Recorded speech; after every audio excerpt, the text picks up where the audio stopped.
माझा देश आहे. सारे भारतीय माझे बांधव आहेत. माझ्या देशावर माझे प्रेम आहे. माझ्या देशातल्या विविधतेने नटलेल्या परंपराचा मला अभिमान आहे. म्हणजेच भारत हा विविधतेने नटलेला देश आहे. भाषा वेगवेगळ्या, धर्म वेगवेगळे, संस्कृती वेगवेगळी, पण आपण सर्व भारतीय आहोत हीच आपली खरी ओळख आहे. विविधतेतून एकता हे केवळ वाक्य नाही तर भारताचा आत्मा आहे. आजचा भारत झपाट्याने प्रगती करत आहे. विज्ञान, तंत्रज्ञान, अंतराळ, संशोधन, डिजिटल इंडिया, स्टार्टअप्स या सगळ्या क्षेत्रात भारत नवनवीन शिखर गाठत आहे. चंद्रयान, मंगळयान सारख्या मोहिमा आपल्याला अभिमानाने छाती फुगवायला भाग पाडतात. परंतु फक्त प्रगती पुरेशी नाही, जबाबदार नागरिक होणे तितकेच महत्वाचे आहे. आपण मतदान करतो का? आपण सार्वजनिक मालमत्तेचे संरक्षण करतो का? आपण स्त्री पुरुष समानतेचा सन्मान करतो का? आपण देशासाठी काहीतरी देण्याचा विचार करतो का?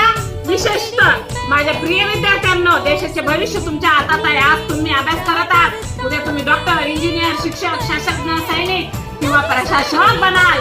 कोणताही व्यवसाय करा, परंतु चांगला प्रामाणिक आणि देशभक्त व्हा आणि नागरिक चांगला बना. आपण सर्वांनी लक्षात ठेवले पाहिजे की स्वतंत्र आणि प्रजासत्ताक आपल्याला सहजतेने मिळालेले नाही. लाखो स्वातंत्र्य सैनिकांनी आपला प्राण दिले, संघर्ष केला, बलिदान दिले.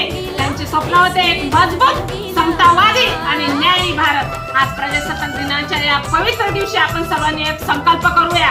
मी भारत देशाचा सन्मान करेन, मी संविधानाचं पालन करेन, मी समाजामध्ये एकता, शांती आणि बंधुता जपेन, मी भारताला प्रगतीच्या मार्गाने पुढे नेण्यासाठी माझे कर्तव्य पार पाडेन. शेवटी एवढंच म्हणेन, भारत हा फक्त नकाशावरचा देश नाही, भारत ही एक भावना आहे आणि भारत हे आपले भविष्य आहे. जय हिंद, जय भारत, वंदे मातरम.